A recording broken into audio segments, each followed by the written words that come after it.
Stuart, thanks very much for joining us. It's fair to say conditions here in Spain are absolutely scorching. How have you found it?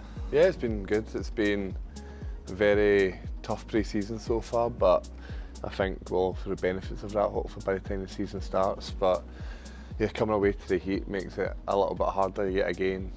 But as I said, the boys have been putting in really good work. The work's been hard, but I think it's been really positive so far, and hopefully it stands us in good stead, but long way to continue.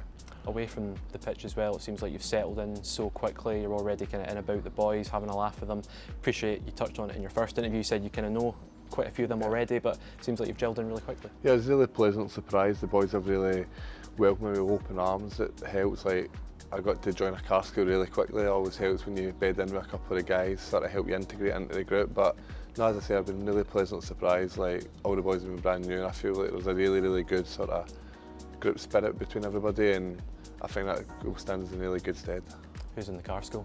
It's me, Hawks and Spitz so far, so I sort of ruffled a few feathers. I tried to get a new pickup point as soon as I got in that Spitz wasn't too happy about, but no, I think we've came to an agreement, so me and Hawks are a bit happier, but it's a 2v1 majority, so we've got the better of Spitz so far. Who's in control of the tunes on the drive-in?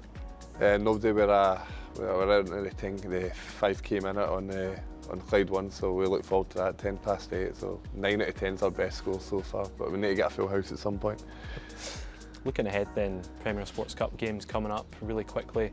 One thing the manager said on the pitch today was, there's no better feeling than feeling fit as anything, being ready to go for that first game, and I suppose, as you touched on, that's a benefit to a camp like this. Yeah, definitely. I think you go into these games and there's no sort of room for error, as in you need to hit the ground running. It's games that, without being dismissive to our teams, on paper we're expected to win, so I think we have to go into the games fully ready to go and be able to put in performances that are going to get us the points to get through the group. But yeah, we need to go in, make sure that you hit the ground running, put in positive performances to give the fans something to cheer about, but most importantly get the 4 wins that we'll hopefully get and make sure we're a seeded team going into the last 16. So that's another thing that the manager's underlined as well. There's absolutely no chance these are going to be treated almost like an extension of pre-season whatsoever. No, definitely. I think over the last couple of years there's always been 1 or 2 of the SPL teams that maybe get caught out in these games, and working with the gaffer the way I have for the last couple of years, I know for a fact that's not something that he'll tolerate at any point. I think it's a good way to sort of set a mark on what you want for the season, and I think it's really important by the time the Findlay game comes that we are fully ready to go and we're ready to attack the season the way that we should be. Just on your relationship with the manager, clearly kind of worked together from your time at Kilmarnock, formed a really positive working relationship there.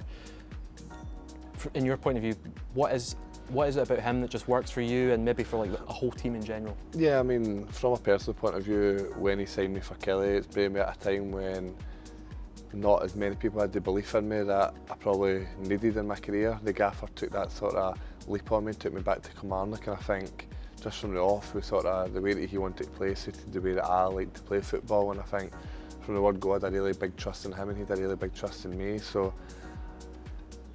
everybody that knows what a Derek McInnes team is like, I think I mentioned this when I signed, nobody in the world enjoys playing against one of his teams. We're up for the fight, we're in your face, we make it a game that the supporters can get behind, and as I said, when he got the Hearts job and he showed that interest in me, I was really interested in working with him again. I think it's a relationship I was really eager to keep going, and I'm really delighted to be able to bring me to this club, and hopefully now that we're at this new club together, that if we can continue from where we left off and have a really successful season with Hearts.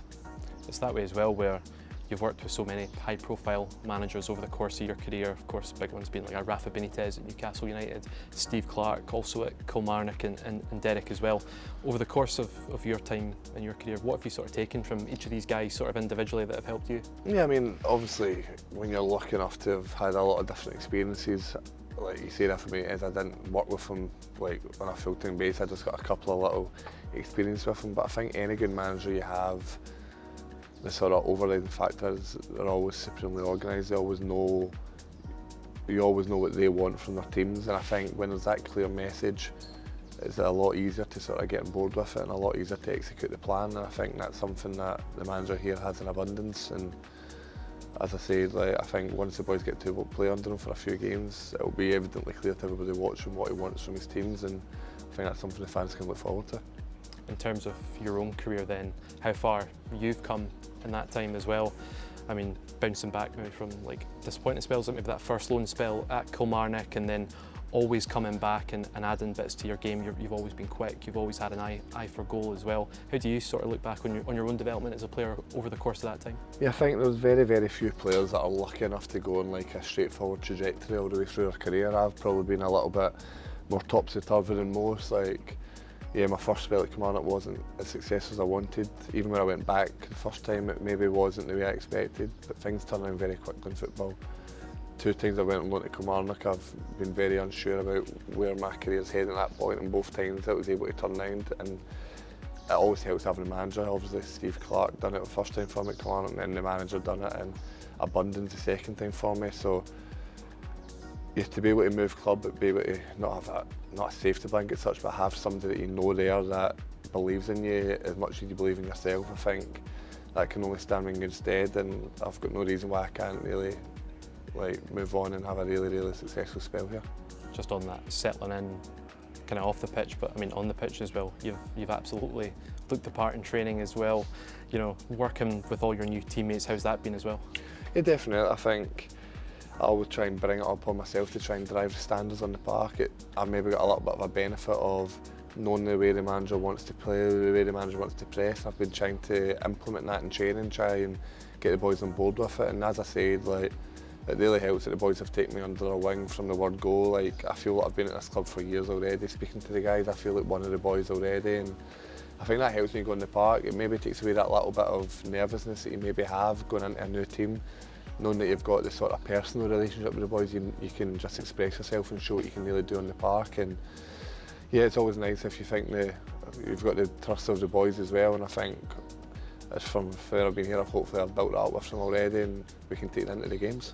Of course, enjoyed so many kind of high points in your career as well, and I imagine one of the big ones will have been getting that first cap for Scotland against San Marino. Scored on your debut as well, and a 6-0 win. I imagine that's something you'd love to look at again as well. Yeah. There's not many people can say 1 goal, 1 assist, 1 clean sheet, but I try and miss out the San Marino part. But no, they all count. No, yeah, definitely. I remember when I made the debut, I was quite probably fortunate to injure my hamstring before the next camp, and I could have maybe added another more caps. And yeah, that's maybe 5 or 6 years ago now, and you start to think that maybe that moment's gone. But then you sign for a club with the sort of stature that Hearts have got. You see how there's been boys in the past, like obviously James even last camp was able to go away and make his debut. So it shows that there's a pathway there at a club like Hearts, and hopefully if I go out, play the way that I know that I can play. Listen, the first thing I want to do is make sure I play well for Hearts. I want to make sure I'm successful for Hearts, but you can never turn down your ambitions. You can never maybe forget about what you want to maybe ultimately achieve. And if I was ever able to get back in the squad due to my performance here, that would be icing on the cake of the last couple of years. But as I said, most important thing for me is making sure that I play well in the park for Hearts and make sure this club's successful, and then if anything else is going to come from that, it'll fall into place. Just to help kind of Hearts fans get to know a little bit more about you away from football as well, something you've talked about doing media in your time at Kilmarnock, but you're a good snooker player as well. I was. I used to play quite regularly. Maybe after the best thing that's ever happened to me when I had my daughter, it sort of put a stop to snooker. It takes a bit more of your time, you don't get to practice as much, but no, I used to play quite frequently, but dad duty sort of took over that. Now I'm just trying to get more into things that I can do at home. I've tried to pick up chess unsuccessfully, but yeah, just anything to try and keep my mind busy, like just sort of get a little escape from football, anything I can try and find to do. But yeah, having my daughter is one of the best things that's happened to me, and yeah, you maybe not do as much free time as you usually used to have, but yeah, it's definitely worth it. Just finally, Stuart, won't be long until we're back at Tynecastle. I know something we touched on in that first interview, but just getting that feeling of pulling on that home top the first time, walking out of Tynecastle when we played Dunfermline, how's that going to feel? Yeah, it's super exciting. When I went to sort of sign for the club and I got to see obviously I've been at the stadium, but not maybe to the sort of degree of what I seen it the other day. You realise how big the club can actually be, how I'm impressed with the stadium is, just everything about it, just something I'm really, really looking forward to being a part of, to get out there, as you said, pull on that jersey for the first time and hopefully hear the support, like get behind a victory for the first time, it's going to be really, really special and something I'm really looking forward to.